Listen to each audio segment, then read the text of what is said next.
फेंसटेक shorthand classes में आप सभी का स्वागत है।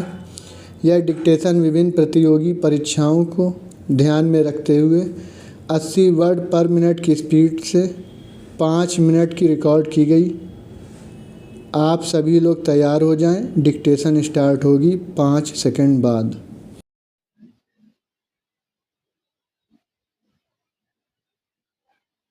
आज भारतीय राजनीति में फैले भ्रष्टाचार और उच्च संवैधानिक पदों के लिए नेताओं के बीच मची होड़ को देखकर यह विश्वास नहीं होता कि देश ने कभी किसी ऐसे महापुरुष को भी देखा होगा जिसने अपनी जीत की पूर्ण संभावना के बाद भी यह कहा हो कि यदि एक व्यक्ति भी मेरे विरोध में हुआ तो उस स्थिति में मैं प्रधानमंत्री बनना नहीं चाहूंगा। भारत के दूसरे प्रधानमंत्री श्री लाल बहादुर शास्त्री ऐसे ही महान राजनेता थे जिनके लिए पद नहीं बल्कि देश का हित सर्वोपरि था। 27 मई 1964 को प्रथम प्रधानमंत्री पंडित जवाहरलाल नेहरू की मृत्यु के बाद देश का साहस एवं निर्भीकता के साथ नेतृत्व करने वाले नेता की जरूरत थी।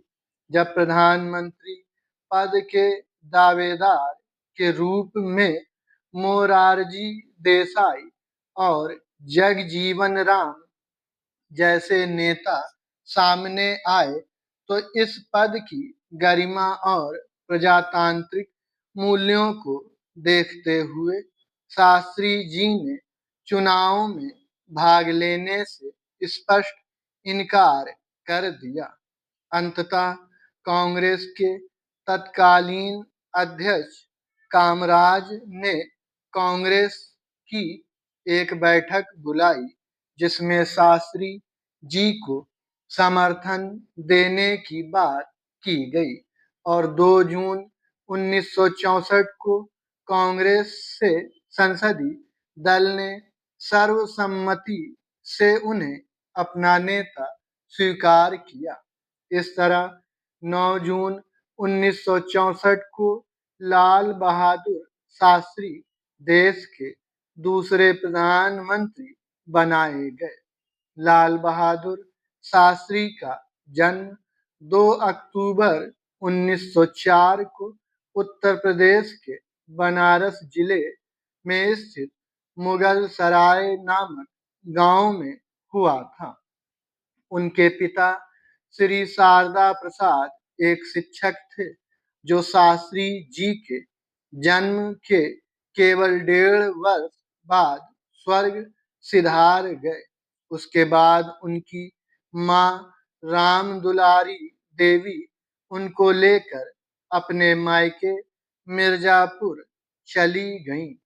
शास्त्री जी की प्रारंभिक शिक्षा उनके नाना के घर पर ही हुई। पिता की मृत्यु के बाद उनके घर की आर्थिक स्थिति अच्छी नहीं थी। ऊपर से उनका स्कूल गंगा नदी के उस पार स्थित था। नाव से नदी पार करने के लिए उनके पास थोड़े से पैसे भी नहीं होते थे। ऐसी परिस्थिति में कोई दूसरा होता तो अवश्य अपनी पढ़ाई छोड़ देता, किंतु शास्त्री जी ने हार नहीं मानी।